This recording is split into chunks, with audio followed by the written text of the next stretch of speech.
Hey y'all, welcome back to my channel. My name is Jeffrey. In this video, I'm going to describe pharmacokinetics. So let's dive right in. Pharmacokinetics is basically the passage of a drug through your bloodstream and when and how it gets excreted. Okay, so the pathway of a drug, you have a drug administered to your administration site. It's going to be eventually absorbed by your bloodstream, and then it's going to be distributed to where you want that drug to have an effect. It's going to permeate the barrier, so for example, the cells that line that area, and it's going to induce its effect and eventually be excreted. All right, so now that we got out of the way, there are several methods of being able to administer a drug. So you have the paracellular pathway, which is going to be aqueous diffusion past your tight junctions. Um, you also have transcellular pathway, which is the lipid diffusion, which is going to be a nonpolar molecule diffusing across your cell membrane, affecting certain receptors. That's going to be the most common now. You have special carriers. So, for example, integral proteins, you're going to need some type of other enzyme from the cell to carry that drug into the body, into those cells. And you also have transcytosis, which is your endo and exocytosis. So if you have a very large drug, it doesn't bind to any receptors, it can't pass through the cell membrane, it's going to need to be endocytosis. Okay, so moving on to the absorption of drugs. Absorption is essentially the transport of a drug from the site of administration into the bloodstream. So you're going to have a very fast absorption if it's going to be intravenous, right? If you have an injection straight into your bloodstream, it's obviously going to be very fast, and in this case, very fast absorption. If I took a drug orally, it would have to go into my stomach, past my stomach into the liver, processed by the liver and GI tract, and eventually it'll reach its final destination. Now you can imagine that the absorption for that orally would be much, much slower than through IV, for example. Okay, so let's just talk about oral. So oral delivery, you're going to have that first pass metabolism. So it's going to be metabolized through your GI tract and your liver, right? Before it reaches anything related to the bloodstream. And it's obviously going to affect your liver, your kidney, your brain first. And then eventually, if it's still around, if that drug is still around in your body, it's going to be delivered to your muscle, viscera, skin, and fat. All right? So moving on, there's another route of absorption. It's enteral, which is through your body orifices. So it's going to bypass that first pass metabolism.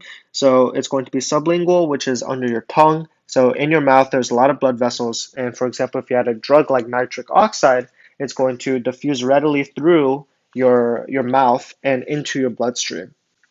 So you ignore the liver and the gut wall. Also, you can have rectal absorption as well. The final one is going to be parenteral, which is not through your mouth or through your rectum. And you can have it through intravenous injections, intramuscular injections, sub-Q, or intradermal. Intradermal is going to be like the nicotine patches. Sub-Q is going to be not directly to your bloodstream, but it's going to be right above it. Intramuscular is like your flu shot. It's going to go straight into your muscle. And then intravenous is obviously straight into your bloodstream. Finally, we're going to talk about some drug binding here. So once it actually does reach the bloodstream, the blood, your drugs are actually going to be bound to plasma proteins, very commonly found bound to albumin, which is also coincidentally very common in your blood. It's going to accumulate, your drugs are going to accumulate in your tissues, and especially fat, because remember, most of the drugs that we're talking about here are transcellular or through lipid diffusion, right? So they're going to they're going to like fat very much. Factors that affect your absorption are going to be your pH and your pKa. So for example, if we're talking about weak acids here, the protonated form of these weak acids is more soluble. And if you think about that, that makes sense because weak acids are going to dissociate into H plus and well, just H plus and a base, right? So a weak acid and a weak base. If you protonate it, obviously it's going to be in a nonpolar form. So that's going to make it more soluble because it's more liposoluble. Okay, so when it's ionized, conversely, if you think about it that way, it's going to be more liposoluble. Now, your weak bases are going to be a little bit kind of opposite of that. So the unprotonated form is more soluble, and as a result, it's going to be more liposoluble if it's ionized. So that's just a different way of thinking about it. Where if it's unprotonated, then it's going to be more soluble because it's nonpolar, right? Okay, so moving on to the Henderson-Hasselbalch equation, it's going to be pH minus pKa is going to equal that log of your unprotonated over your protonated ions, right? So the more positive you're going to have for your Henderson-Hasselbalch equation, you're going to be more unprotonated. And that makes sense because that falls right in line with the numerator in this equation. And then if you're more negative, then you're more protonated. And that makes sense because your protonated is on the bottom. And conversely, you can think of it as if you're more positive, then you're going to be more basic. If you think about it on a pH curve, the more positive you get, the more basic you're going to get. And the more negative you get, the more acidic you're going to get. So maybe that'll help you understand this material a little bit better. All right. So when we're talking about acids, they're going to be more soluble in an acidic environment. And the reasoning for that is, once again, we're talking about this protonated environment. The acidic environment is going to have a lot of H plus ions. It's going to protonate that acid. And as a result, you're going to be more soluble because now you have a nonpolar molecule.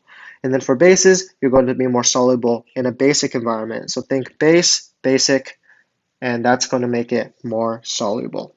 Okay, and if we're thinking about ion trapping here, if we want to keep a drug in the body, for example, if you ionize it, then you can trap that drug in the body. So before we were talking about bases are going to be more soluble in a basic environment, and as a result, they could also leave the bloodstream faster, right? So if you wanted to trap that base, make it ionized, so it separates into that positive and that negative charge, you obviously cannot diffuse through the membrane anymore because we're talking about if it's more nonpolar, then it'll be more likely to diffuse across the membrane. So if we have the drug in the body and we make the urine slightly more acidic, we can trap these weak bases, these drugs that are weak bases in our body. And conversely, basic urine is going to trap those weak acids. All right. Or I'm going to talk about the blood-brain barrier real quick. It's very hard to be able to diffuse something through the blood-brain barrier. You might have heard of that because of the fact that it stops the flow of water. It's going to be extremely selective. And actually, before that, I'm going to talk about these different concepts real quick. So P-glycoprotein is going to be a transporter. It's going to be ATP coupled, and it's going to be active transport of drugs outside of the cell in the gut lumen for the most part. So if you had your gut cell right here and you had your lumen right here, you would have a transporter right here that would force these liposoluble drugs outside of the cell. Okay, so as you might guess, if you don't have the drug in your cell, you're going to obviously decrease that absorption. You also have bioavailability. So bioavailability essentially just means how much of that drug is in your blood, is in your body, right? Um, so uh, remember we were talking about how 100% absorption would be if you had an intravenous injection, because that means all of the drug is in your bloodstream. So we would use that as a baseline. So we're going to say intravenous would be 100% bioavailability, And if you took a drug orally, a lot of it is going to, this area right here is obviously going to be metabolized by your liver, by your gut, and as a result, you would have less of that drug in your body, in your cells, right? So um, you have that area under the curve right here is going to be the amount of drug for your oral, and then so this is going to be time, and that's going to be the amount of drug, right? And the top curve is going to be the amount of drug in your system if you administered it intravenously. And bioavailability is just going to give you an idea of how much of a particular drug is in your system.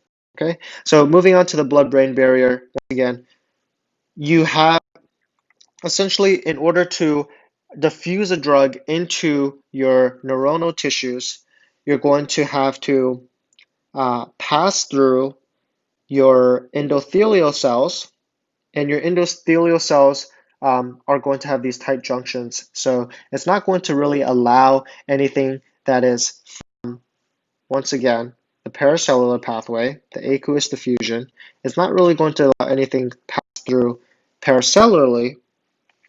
In addition, you also have your basal lamina, and you also have astrocytes. And astrocytes are basically kind of these specialized macrophages that are only found on the blood-brain barrier. And essentially, they only allow a very small amount and very small molecules to pass through into your brain. So, and you also have these P-glycoproteins, which we talked about before. They essentially force liposoluble drugs outside back into the lumen, right?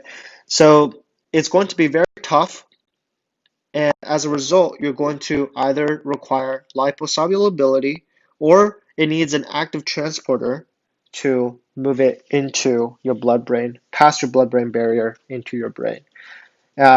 And obviously, you're going to need more transcellular transport because, once again, it needs to be lipophilic, liposoluble. Okay, and then now moving to drug elimination, we're going to have that metabolism. And just because a drug is lipophilic and we have that pre-glycoprotein to force it out, if that drug concentration is very high in the bloodstream, it can still go back straight into the cell, right? Because it's nonpolar, it's lipophilic. It actually likes being inside the cell more, right? So for metabolism, for the most part, we want to convert that lipophilic compound into a hydrophilic compound or a polar compound so we can actually excrete it from the body. So there's different complexes in the body that do this, and one of the biggest enzymes that we use is, well, we use enzyme induction to eliminate drugs from our body, to metabolize them.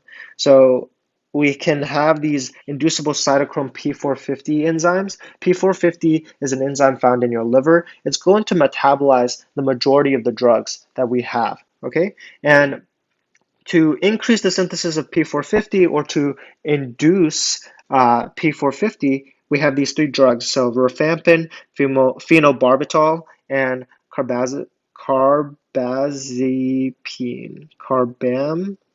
carbamazepine. Either way, they bind to these xenobiotic receptors, and those xenobiotic receptors actually bind to promoters to enhance transcription of the P450 gene. Okay, and then we have also inhibitors of the P450 enzyme, and these are going to be cimetidine, erythromycin, chlorphenicol, and also grapefruit juice.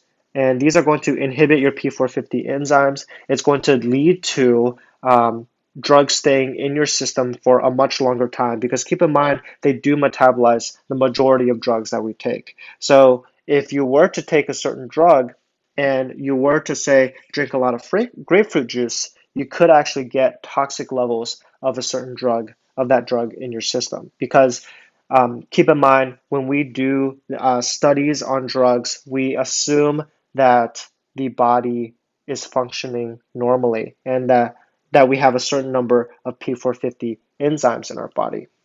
That's why a lot of physicians say never to drink alcohol when you take certain drugs because alcohol is also metabolized by your cytochrome's P450 enzymes. Okay.